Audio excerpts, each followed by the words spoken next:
तो आइए आज के क्लास में हम लोग क्लास 10th का सब्जेक्ट जो मैथमेटिक्स है यानी जो गणित है उसका चैप्टर 13 स्टार्ट करते हैं। और आज चैप्टर 13 का ये पहला पार्ट है, पार्ट 1, जिसका नाम है पृष्ठीय क्षेत्रफल एवं आयतन, जिसको अंग्रेजी में कहा जाता है surface area and volume. Area मतलब क्षेत्रफल हो गया और वॉल्यूम मतलब आयतन हो गया। सबसे पहले हम ये जान लेते हैं कि पृष्ठीय क्षेत्रफल और आयतन का अर्थ क्या होता है। आखिर हम क्षेत्रफल किसको कहते हैं और आयतन किसको कहते हैं। उसके बाद से आज के क्लास में हम लोग जानेंगे कि 13 पार्ट में जितने भी फॉर्मूले डिफिनीशन यूज किए गए हैं उन सारे चीज़ों को नोट करते हुए उनको समझेंगे, जिसमें घन, घनाभ, शंकु, गोला, अर्धगोला, छिन्नक, इन सब का परिभाषा, साथ ही साथ इसके जितने भी सूत्र हैं उन सभी को कराया जाएगा आज के क्लास में। तो चलिए स्टार्ट करते हैं और आगे बढ़ते हैं। आप चाहते हैं कि डेली का डेली इसी तरह का वीडियो आपको मिलता रहे तो चैनल को सब्सक्राइब करें, बेल आइकन दबाएं, ऑल वाला नोटिफिकेशन ज़रूर क्लिक करें ताकि जैसे ही वीडियो अपलोड हो आपको सबसे पहले उसका नोटिफिकेशन मिल जाए। पृष्ठीय क्षेत्रफल, हमारा सबसे पहला क्वेश्चन यही है कि पृष्ठीय क्षेत्रफल क्या है, यानी कि सरफेस एरिया क्या है। तो सरफेस का अर्थ होता है किसी सतह की बात हो रही है। फॉर एग्जांपल में अगर हम बात कर लें तो ये एक सतह है, इसको सतह बोलते हैं, ये सतह है, ठीक है। तो इन सतहों का क्षेत्रफल, और क्षेत्रफल जो होता है वो द्विविमीय होता है, मतलब इसमें दो बीमा होती है, एक लंबाई और एक चौड़ाई होता है। और इसमें क्या होता है ना कि जैसे कि यहाँ पे मैंने डिफिनीशन दिया है,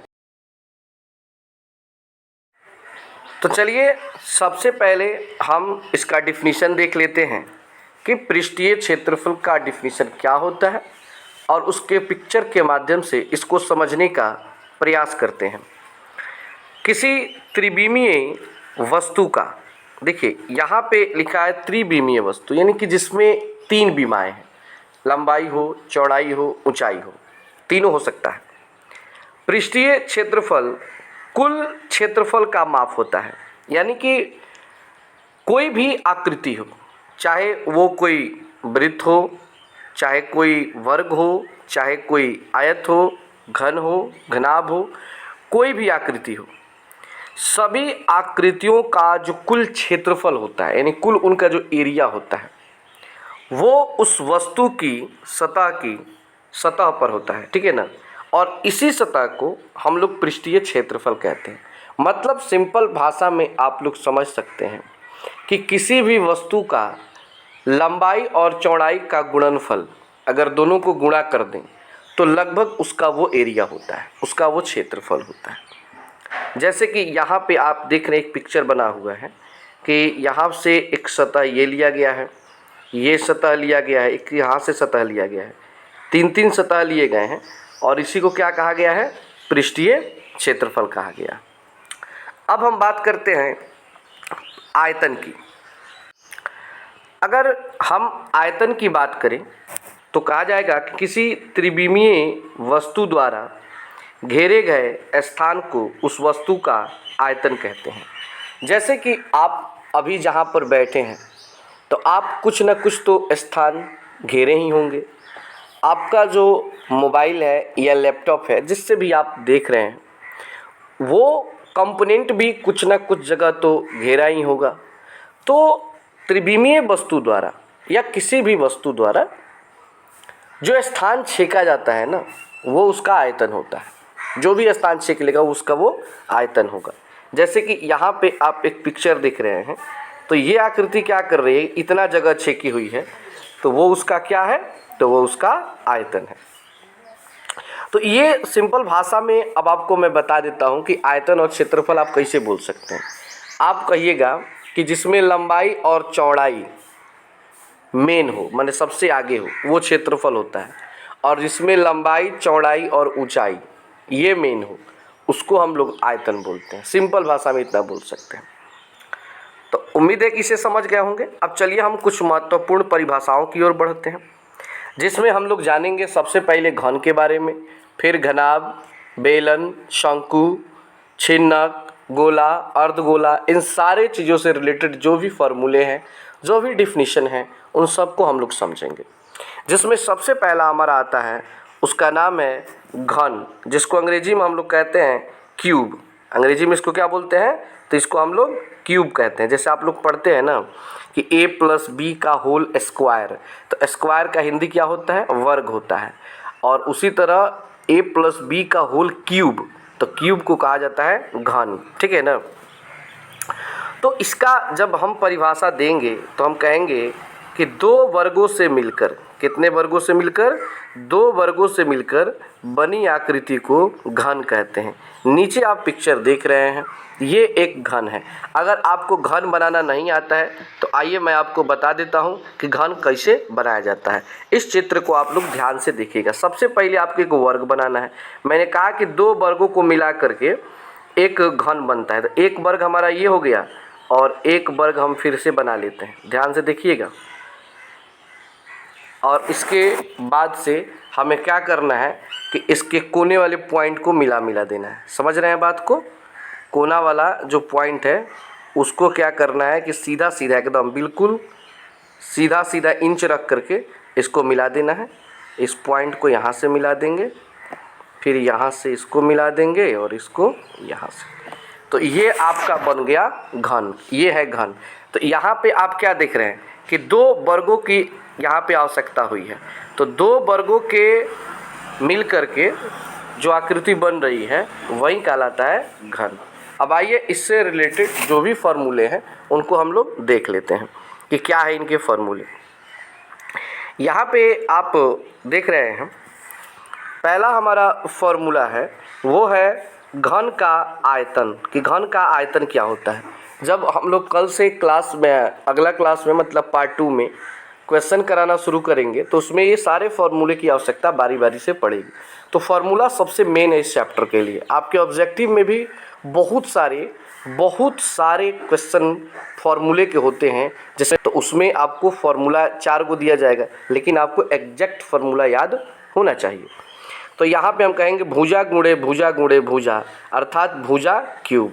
भुजा क्यूब का अर्थ क्या हो गया कि भुजा 3 बार आपस में मल्टीप्लाई हुआ है, 3 बार आपस में गुणा किया गया। तो ये घन का आयतन का सूत्र हो गया। दूसरा सूत्र है घन का पृष्ठीय क्षेत्रफल। तो घन का पृष्ठीय क्षेत्रफल होता है 4 गुणे भुजा। देखिए पृष्ठीय क्षेत्रफल मतलब होता है ना कि चारों ओर का क्षेत्रफल, लेकिन वहीं पे कहा जाए कि घन का कुल पृष्ठीय क्षेत्रफल, तो इसका अर्थ हो गया कि चारों ओर का क्षेत्रफल प्लस ऊपर नीचे, माने हर तरह अंदर बाहर सबका क्षेत्रफल। तो अगर कहे कि घन का कुल पृष्ठीय क्षेत्रफल निकालिए तो आप लिखेंगे 6 गुणे भुजा। अगर आपसे कहा जाए केवल पृष्ठीय क्षेत्रफल तो आप 4 गुणे भुजा का यूज करेंगे। तो ये 3 फॉर्मूले जो हैं वो घन से रिलेटेड हैं। अब हम लोग बढ़ते हैं इसका दूसरा पार्ट घनाभ की ओर, जिसको कोबॉइड कहा जाता है। अंग्रेजी में इसको क्या बोलते हैं, कोबॉइड बोलते हैं। तो यहाँ पे हम कहेंगे दो आयतों से मिलकर बनी आकृति को घनाभ कहते हैं, मिलकर बनी आकृति को घनाभ कहते हैं। और ये घनाभ का पिक्चर है। अब घनाभ कैसे बनता है, दुगो आयत से, तो चलिए उसका भी पिक्चर आपको हम बना के दिखाते हैं। सबसे पहले आपको एगो आयत बनाना है। तो मान लीजिए हमने ये आयत बनाया, और आयत आप लोग पढ़े होंगे कि वह आकृति जिसके आमने सामने की भुजा आपस में बराबर होती है। एक और आयत हम ले लेते हैं इसके बीच वाले पॉइंट से, सेम घन की तरह ही बनता है, लेकिन बस इसमें लंबा कर देना है, आयत कर देना है। और इसमें भी क्या करना है कि इसके किनारे किनारे पॉइंट जो हैं उसको क्या करने, इस तरह आपका बनता है। चलिए अब इसके भी फॉर्मूले, मतलब हाइट यानी ऊंचाई, तो इसका फॉर्मूला होता है L गुणे B गुणे H, यानी लंबाई गुणे चौड़ाई गुणे ऊंचाई, इसको कह सकते हैं लाल बहादुर शास्त्री, ठीक है ना। पांचवा है घनाभ का पृष्ठीय क्षेत्रफल। अब घनाभ का पृष्ठीय क्षेत्रफल क्या होता है, तो उसका होता है 2 इंटू लंबाई गुणे चौड़ाई प्लस चौड़ाई गुणे ऊंचाई प्लस ऊंचाई गुणे लंबाई, यानी कि 2 into L into B plus B into H plus H into L. ये घनाभ का पृष्ठीय क्षेत्रफल हो गया। फिर है आपका चारों दीवारों का क्षेत्रफल। चारों दीवारों का क्षेत्रफल, कभी कभी क्या होता है ना कि क्वेश्चन में आपको देता है, ऐसा मान लीजिए कोई मकान है, तो आपको इस दीवार का, इस दीवार का, इस दीवार का और इस दीवार का कह देता है कि चारों दीवार का क्षेत्रफल निकालिए। तो वहाँ पे आप क्या करेंगे, तो वहाँ पे इस फॉर्मूला का यूज करेंगे 2 इंटू लंबाई प्लस चौड़ाई इंटू ऊंचाई, मतलब ऊंचाई बाहर रहेगा और लंबाई और प्लस चौड़ाई को ऐड करके 2 से इंटू कर देंगे। तो ये 3 फार्मूले हैं घनाभ से रिलेटेड, जो आपको जो भी क्वेश्चन पूछे जाएंगे बस इन्हीं 3 फार्मूला का यूज होगा। कब, जब घनाभ से संबंधित कोई प्रश्न होगा तब। उम्मीद है कि आप लोग काफ़ी अच्छे से समझ पा रहे होंगे। अगर आपको वीडियो अच्छा नहीं लगे तो डिसलाइक ज़रूर कीजिए, अच्छा लगे तो लाइक कीजिए, और कमेंट का लिए तो मतलब बहुत बेचैन रहते हैं कि आपको वीडियो कैसा लगा, उसका प्रतिक्रिया आप ज़रूर दें, क्योंकि वीडियो बहुत लोग देखते हैं बट उसकी प्रतिक्रिया नहीं देते हैं, उसका कमेंट बॉक्स में कमेंट नहीं करते हैं। तो ये थोड़ा इतना अच्छा नहीं लगता है, क्योंकि हमें पता नहीं चल पाता है कि वीडियो मैंने जो बनाया वो सही था या नहीं था, इसमें और इम्प्रूव क्या करना चाहिए। आप लोगों के कमेंट से ही पता चलता है, लेकिन आप लोग कमेंट करते नहीं, केवल वीडियो देख करके आगे निकल जाते हैं। सो कमेंट प्लीज़ कीजिए आप लोग। इसके बाद है तीसरा वेलन, जिसको हम लोग कहते हैं अंग्रेजी में सिलेंडर। आपके घरों में खाना वाना बनता है तो सिलेंडर आता है, उसको भी हिंदी में बेलन कहा जाता है। लेकिन आप किसी गैस एजेंसी वाले के पास जा कर के कहिए कि हमको बेलन चाहिए, तो रोटी बेलने वाला बेलना समझ जाएगा और आपको भगा देगा, नहीं देगा। तो उसको लोग सिलेंडर बोलते हैं। तो बहुत सारी ऐसी चीज़ें हैं जिन्हें हम हिंदी में ना बोल करके अंग्रेजी में बोलते हैं, लेकिन हमें लगता है कि वो हिंदी ही बोल रहे हैं। तो बेलन को कहते हैं सिलेंडर। तो कहेंगे कि जिस आकृति के दोनों सिरे यानी कि ऊपर और नीचे है, और इसके नीचे वाला सतह भी क्या होता है, गोलाकार होता है। दिख रहा है ना, दोनों पिक्चर में आप लोग देख सकते हैं, यहाँ पे गोलाकार है और नीचे वाला भी क्या है, गोलाकार। आप लोग डेहरी देखे हैं, अब पता नहीं हिंदी में क्या बोलते हैं उसको, लेकिन हम डेहरी, इसमें अनाज उनाज रखा जाता है। तो डेहरी जो होता है वो आपका बेलन का आकार होता है। आपके घर में जो गैस सिलेंडर है वो बेलन के आकार का होता है। फिर आपका पाइप जो होता है, गोल पाइप, तो पाइप देखे होंगे जिससे प्लम्बरिंग किया जाता है, वो भी बेलन के आकार का होता है। खंभा बनाया जाता है, गोल खंभा, वो भी बेलन के आकार का होता है। तो ऐसे बहुत सारी हमारे आसपास वस्तुएं हैं जो बेलन के आकार की होती है, अगर हमारा ध्यान जाए तो ये हो गया बेलन जिसके दोनों सिरे वृत्ताकार हो। यहाँ पे आप देख सकते हैं, यहाँ पे इसको हाइट है, ये बेलन की ऊंचाई है, इसको याद रखना है। ये बेलन की ठीक है ना। तो त्रिज्या केवल यहीं पे इधर भी हो सकती है, त्रिज्या इधर भी हो सकती है, त्रिज्या इधर भी हो सकती है, लेकिन ये सभी आपस में बराबर होते हैं। अगर ये 5 सेंटीमीटर का है तो ये सारी की सारी कितने सेंटीमीटर की होंगी, 5 सेंटीमीटर की होंगी। तो समझ पा रहे हैं कि दोनों सिरे वृत्ताकार हो, उसे बेलन कहते हैं। अब इससे रिलेटेड जो फॉर्मूले हैं, आइए उसको देख लेते हैं। बेलन का आयतन। अब बेलन का आयतन का सूत्र है पाई आर स्क्वायर एच। पाई का मान कितना होता है आपको पता ही है, 22/7। पाई का मान कितना होता है, 22/7 या 3.14 ... समझ रहे हैं ना। तो ये 2 मान होते हैं, बट ज़्यादातर जो इसका यूज है वो 22/7 के रूप में ही किया जाता है। फिर है बेलन का पृष्ठीय क्षेत्रफल। तो बेलन का पृष्ठीय क्षेत्रफल का सूत्र होता है 2πRh, यानी 2 पाई का मान 22/7, आर मतलब त्रिज्या, एच मतलब ऊंचाई। यानी कि आपको इसका आयतन और क्षेत्रफल निकालने के लिए आपके पास त्रिज्या और ऊंचाई दोनों का होना जरूरी है। अब कभी कभी बेलन का पृष्ठीय क्षेत्रफल कहता है और कभी कभी आपसे कहेगा बेलन का कुल पृष्ठीय क्षेत्रफल। तो कुल पृष्ठीय क्षेत्रफल का अर्थ हो गया 2πr, आर पाई बड़ा आर स्क्वायर माइनस बेलन के ऊपर एक और बेलन है, बेलन के ऊपर ही एक और बेलन है, तो उसको कहेंगे वलय।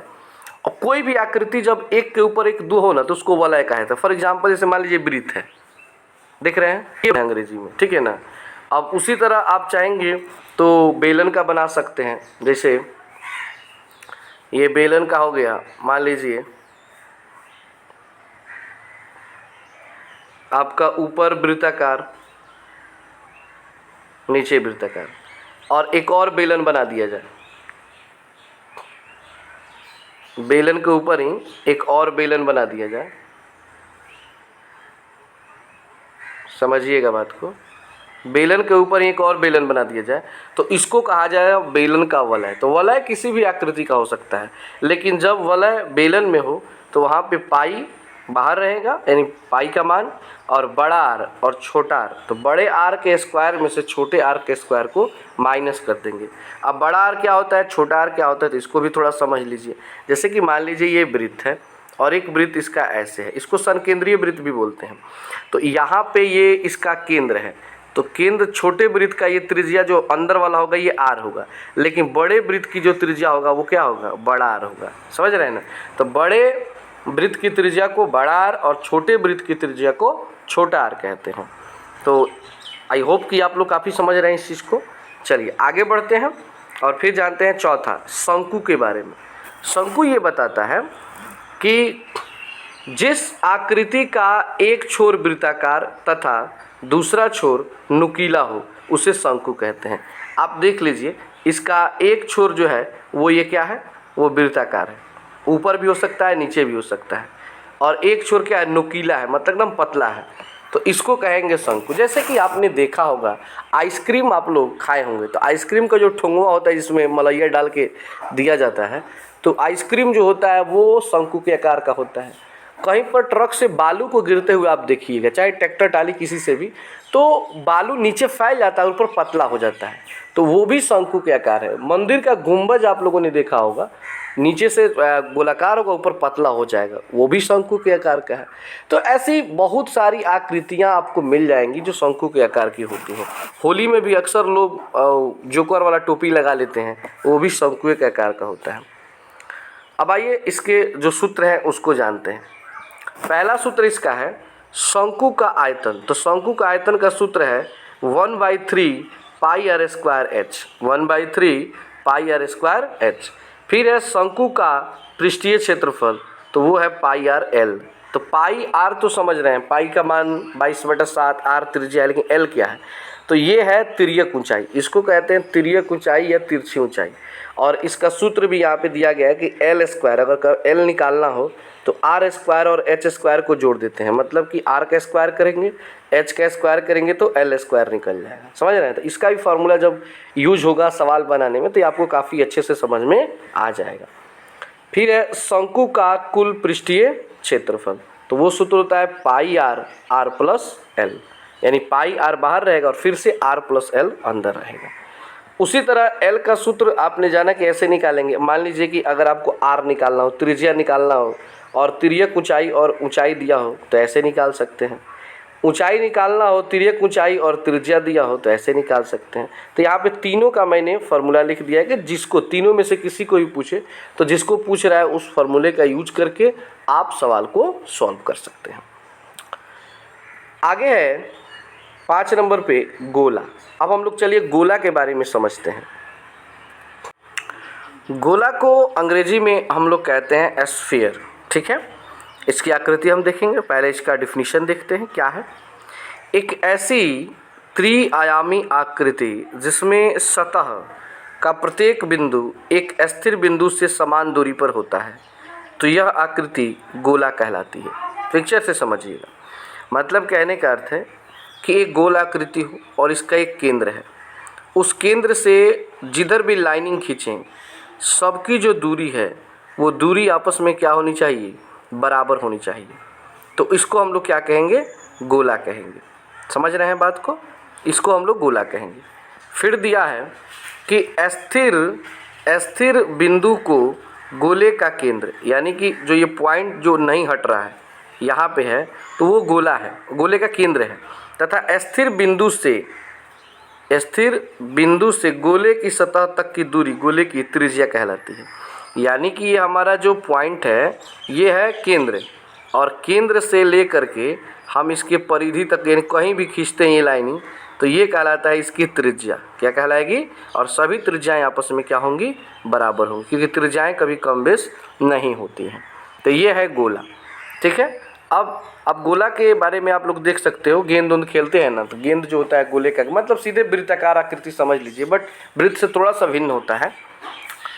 यहाँ पे इसके सूत्र हैं। गोले का आयतन है 4/3 पाई r क्यूब।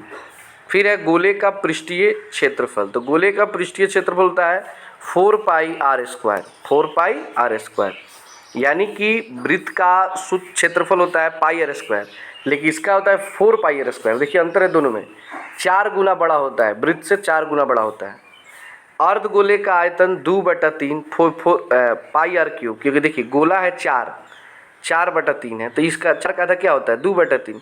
अर्ध मतलब क्या होता है? आधा। तो आधा गोला होगा तो 2 हो जाएगा, पूरा गोला होगा तो 4 होगा। फिर अर्धगोले का पृष्ठीय क्षेत्रफल, जब ये 4 पाई स्क्वायर है तो ये 2 पाई r स्क्वायर होगा, मतलब उसका आधा हो जाएगा। लेकिन यहाँ पे इसको याद रखना होगा कि अर्धगोले का कुल पृष्ठीय क्षेत्रफल 3 पाई r स्क्वायर होता है, इसको भी याद रखिएगा आप लोग। और फिर हमारा लास्ट है छिन्नक। ये छिन्नक है। अब छिन्नक के बारे में थोड़ा सा देख लीजिए। ये चित्र आप लोग कहीं देखे हैं? बाल्टी देखे हैं, गिलास देखे हैं, तुर्की टोपी देखे होंगे जो आपकी किताब में दिया, ऐसे बहुत सारे पिक्चर दिखे होंगे। इसी को कहते हैं छिन्नक।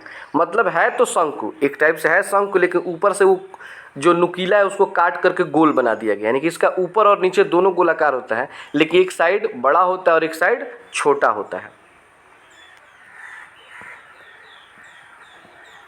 शंकु को नोक की तरफ से थोड़ा काट देने पर जो त्रिआयामी आकृति बनती है, ये मैंने बोला ना कि मान लीजिए कि शंकु बना हुआ है, कि एगो शंकु है ऐसे बना हुआ है, इधर से ये काट दिया गया, ठीक है, इतना काट दिया गया।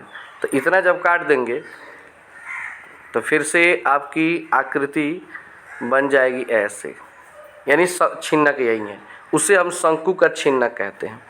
ऐसा काटने पर जो उस आकृति के ऊपर एवं नीचे वृत्त होते हैं, यानी ऊपर भी वृत्त होगा और नीचे भी वृत्त होगा, एवं दोनों वृत्त समांतर होते हैं, मतलब एक दूसरे के सामने होते हैं, एवं उनका केंद्र समान होता है, और केंद्र हमेशा एक समान होता है, बदलता नहीं है। अब इसके 3 सूत्र हैं जो इम्पोर्टेंट है, और ये हमारे 13 पाठ के लास्ट सूत्र है। बस 24 सूत्र आपको याद रखना है, और इस तरह आप 13 पाठ को काफ़ी अच्छे से कंप्लीट कर लेंगे।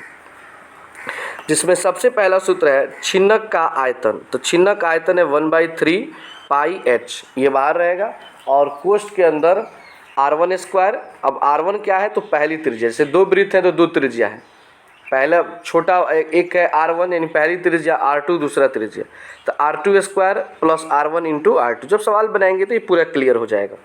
फिर छिन्नक का वक्र पृष्ठ का क्षेत्रफल होता है पाई l r1 प्लस r2, और l का सूत्र देखिए, मैंने इसके पहले शंकु में पढ़ा था कि l स्क्वायर बराबर h square plus r square, लेकिन ये था शंकु के लिए, लेकिन ये छिन्नक है।